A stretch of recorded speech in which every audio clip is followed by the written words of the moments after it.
everyone. Welcome to the very last episode of the Stay Home Struggles. I believe I have reached my goal in producing a video every week outside of the last week when my external hard drive crashed. But the quarantine has been lifted here in Georgia because we're apparently crazy. And yes, I know people need to go back to work. Anyway, that's not what this video is about. Sorry, I was about to go off. But yeah. We're going to be done with the videos for right now. I have other things that I need to focus on, but I have enjoyed getting these videos out, letting myself know so that when I can watch this back in the future, when hopefully life goes back to some sense of normalcy, I can be like, oh yeah, I made it through and I did some productive things in the process. Thankfully, I do have a job where I still am able to stay home. I'm super grateful to God for that, and my heart goes out to those of you who are not able to do so. Please keep yourself safe and use wisdom as you go out and about in these streets. Today's episode is supposed to be on part 2 of my search for joy. I'm not gonna lie, it's very hard to talk about joy right now. As you all know, in the news we have another lynching of an innocent, unarmed black man, and it was right here in Georgia. I am outraged. I don't really know how to express it in a productive manner, so I'm not going to really comment on it. I will be keeping his family in my prayers. I'm literally just having to plead the blood of Jesus because there's a lot that I want to say. I don't want to add to the noise, so I'm just going to keep it at that. Do your part to look up the story. Do your part as people that live in this world to stand up for people. Use your voice. If you are a white person or a non-black person, use your voice and stand up. Use your common sense and stand up when you see injustices. Don't be silent because you're part of the problem. Sorry, I said I wasn't going to do it, but here I am doing it. But anyway, so yes, I think that this is a great time to continue in the search for joy. As I talked about last week, joy looks different to a lot of people. Joy, according to the world, has to do with happiness, and I have been looking for different things to keep me happy during this time.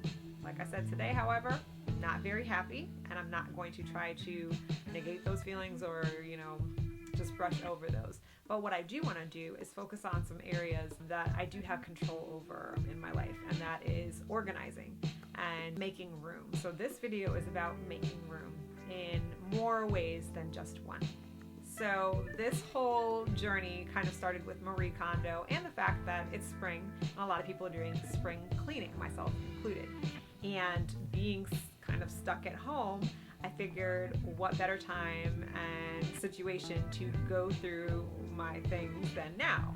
So Marie Kondo is about sparking joy, tidying, organizing, all of those things.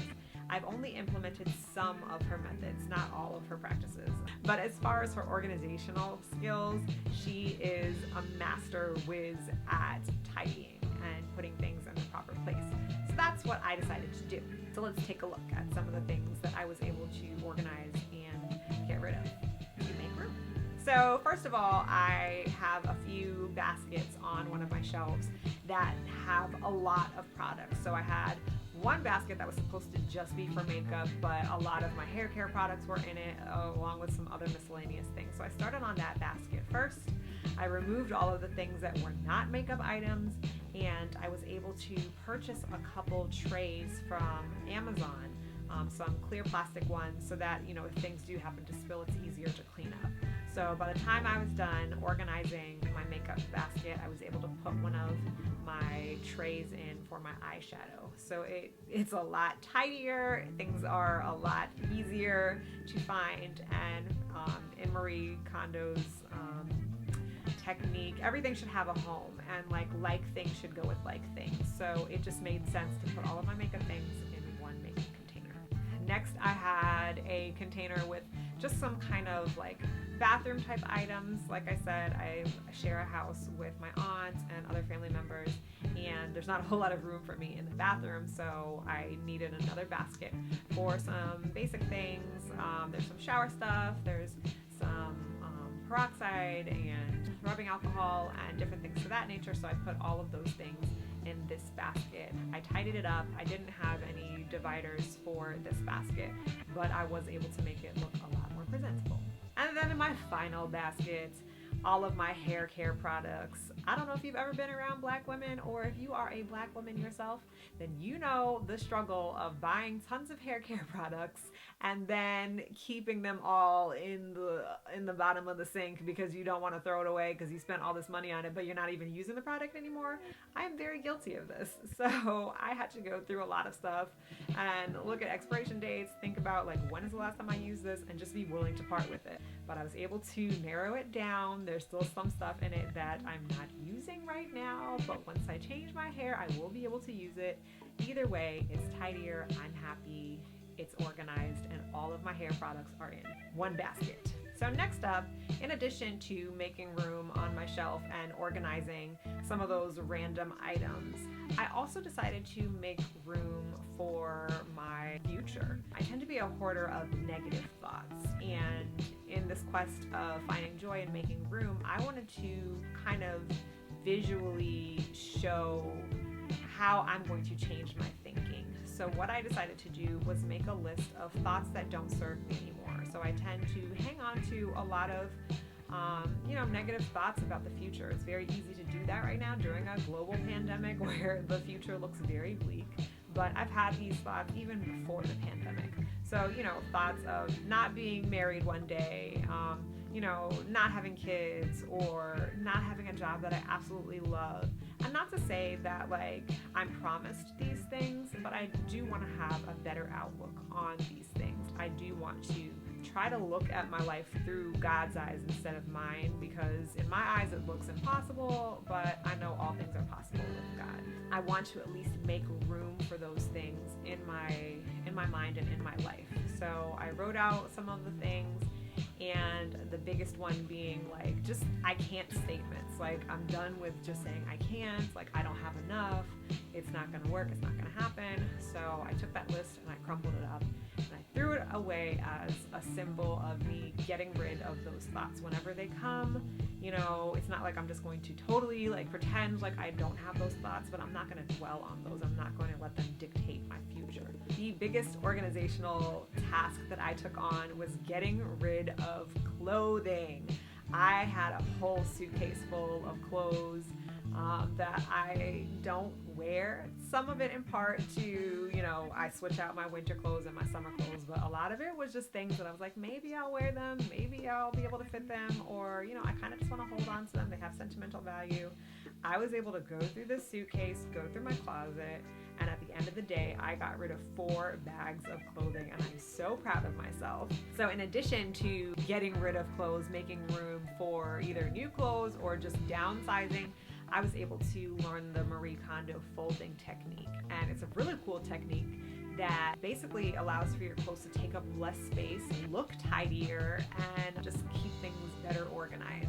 So I learned how to fold a tank top, and basically, you fold the arms, if you will, you fold those down, and you fold the sides over into the middle, making it as narrow as possible, making it as neat as possible, and you fold it downwards. You leave a little bit of room on the bottom, and then you fold it to where it stands up by itself, and that's how you know if you've done it right. I did that for a few items of clothing, as you can see here. But yeah, now I'm going to show you kind of how I deal with different types of clothing and how to fold them the Marie Kondo way. So first we have a pair of socks. You would think, normally just do like this and throw it in the drawer.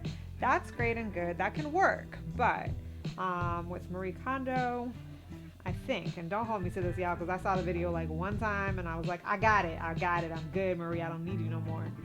So you can either lay your socks flat like this and stack them on top of one another. And then kind of with the rest of the method, you fold it once and you fold it twice. And it stands up, then it's good to go. That's how you fold a sock. So now I'm going to show you how to fold pants. You want to lay your pants out as neatly as possible and fold them in half, like so. And so since this is the width, this is pretty much the width that you want to get it down to. So you kind of tuck this in like so. You fold it once, fold it again. Well, I'm gonna fold it this way. I don't think that the number of times really matters. I think it more so matters like how much space you have in your drawer. Next I have a sports bra. So with the sports bra, you basically just tuck the arms, I guess. I don't know what you call those. You tuck those down and then you fold it in half, and you can like put the cup in so that it just fits better. This is a very long shirt. So with the long shirt, I'm going to lay it out like this.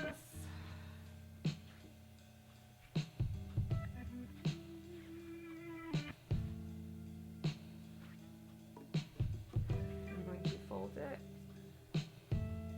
like so.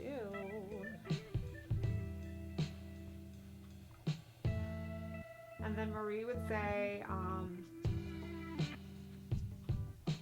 to fold it like that and then fold it down.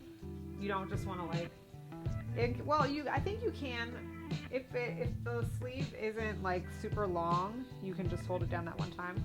But if it is pretty long, then you can fold it down like so. I'm not an expert. I'm still new to Marie's school, so don't judge me for my wrinkled clothing. I'm still learning. Okay. Fold it across like so. Fold it down like so.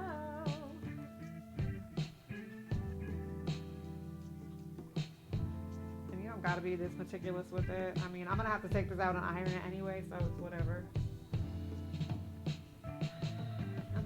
You would call this the weakest side, so you're going to fold that down, leave a little space, and then you're going to fold it down like this, and you're going to fold it down like this, and hopefully it will stand up. We're going to skip all these other items and we're going to go to the drawers, and I will show you the updated drawers and where these all fit in. For the first drawers, this is the sock drawer. I don't have dividers for these because of the width of the drawer. It's very narrow and small, so I had to leave the socks basically like this. But it still works, it's functional. My sock that I folded up. I'm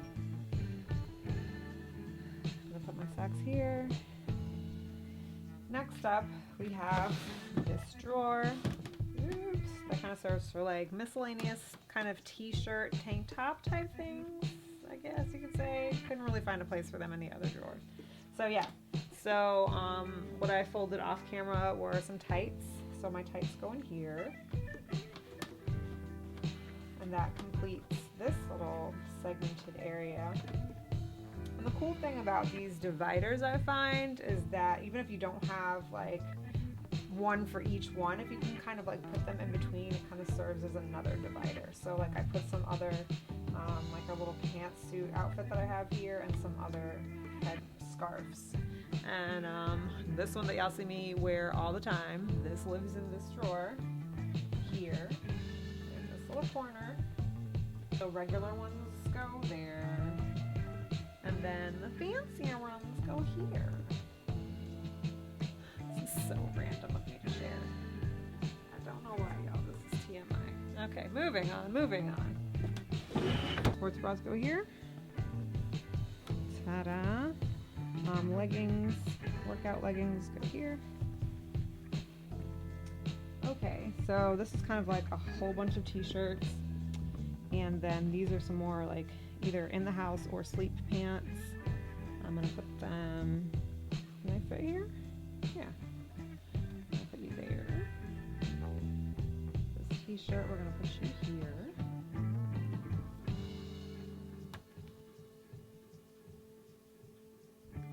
This is a long sleeve shirt. I'm gonna put it back here. Alright. I think I'm gonna buy some more dividers just so it looks a little bit neater, because I hate it. Buying the storage bins on Amazon were such a game changer, and I will link them below so that if you would like to do some spring cleaning yourself, then you can check those out. They have like a variety of different kinds. So feel free to find the ones that will work for your size of dresser. Definitely, I want to encourage you during this time where things are so out of control and it feels like there's nothing that you can do in your power to kind of like focus or gain control of something.